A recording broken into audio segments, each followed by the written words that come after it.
करने की बात ही नहीं है। देखिए, ये शंकरा ग्रुप ऑफ इंस्टीट्यूशन जो एसके चौधरी एजुकेशनल ट्रस्ट द्वारा संचालित है, यहाँ पेरेंट्स को कितनी ज़्यादा से ज़्यादा सुविधा दी जाए, छात्रों को कितनी ज़्यादा से ज़्यादा सुविधा दी जाए, इसका हम पूरा ख्याल रखते हैं।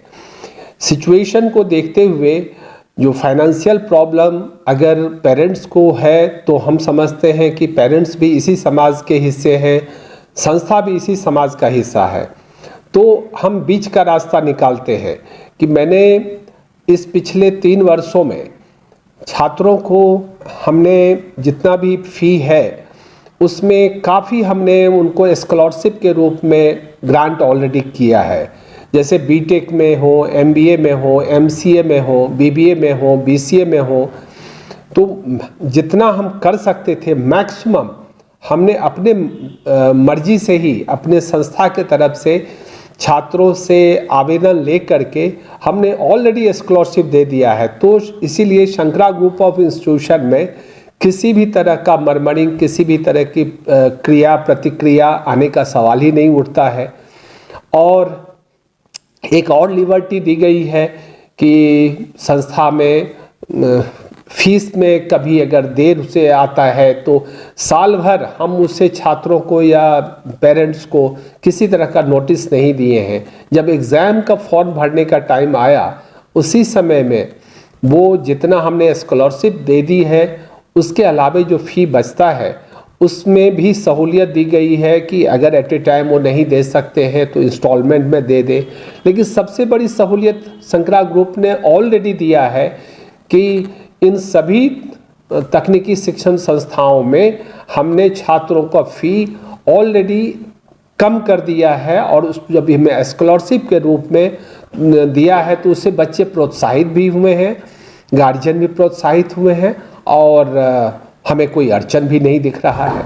दिवाली इंडस्ट्री और इंस्टीट्यूशन में फ़र्क है कि इस तरह का कहीं नहीं, उसको जो बोनस कहते हैं, बोनस की कोई इस तरह की व्यवस्था शिक्षण संस्थानों में नहीं होता है।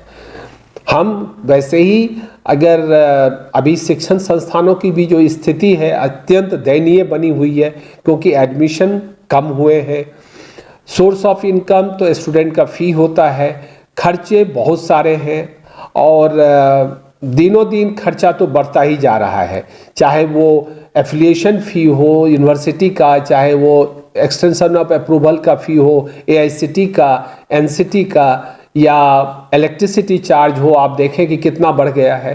तो खर्चा तो बहुत बढ़ रहा है, इनकम काफ़ी घट गया है। तो ऐसी स्थिति में कंप्रोमाइज़ करना पड़ता है कि किस तरह से खर्चा में कटौती किया जाए। अभी तो प्रश्न उठता है कि सवाल है कि किस तरह से संस्था को चलाएं, इसको जीवित रखें ताकि हम आगे वर्षों तक लोगों की सेवा दे सकें। तो खर्चा में कटौती किया जाएगा, न कि अभी हम ज़्यादा खर्चे के तरफ ध्यान दे सकते हैं जो संभव नहीं है। देखिए, हम तो यही कहें समाज के हिस्से हैं, मजबूरी दोनों के लिए है, बीच का रास्ता निकलना चाहिए।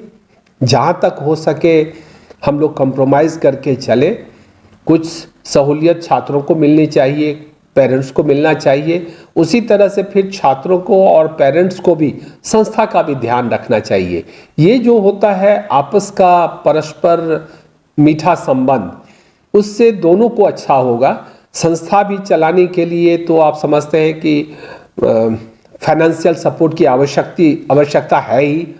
उसी तरह से अगर कोरोना काल भी पैंडेमिक सिचुएशन जो हुआ है पेरेंट्स को काफ़ी इफ़ेक्ट किया है, तो इंस्टीट्यूशन को भी सोचना चाहिए कि हम पेरेंट्स को कितना सपोर्ट दे सकते हैं। दोनों मिलके करेंगे तो इंस्टीट्यूशन अच्छा चलेगा। Doctor Sant Kumar Chaudhary, chairman, Shankara group of institution.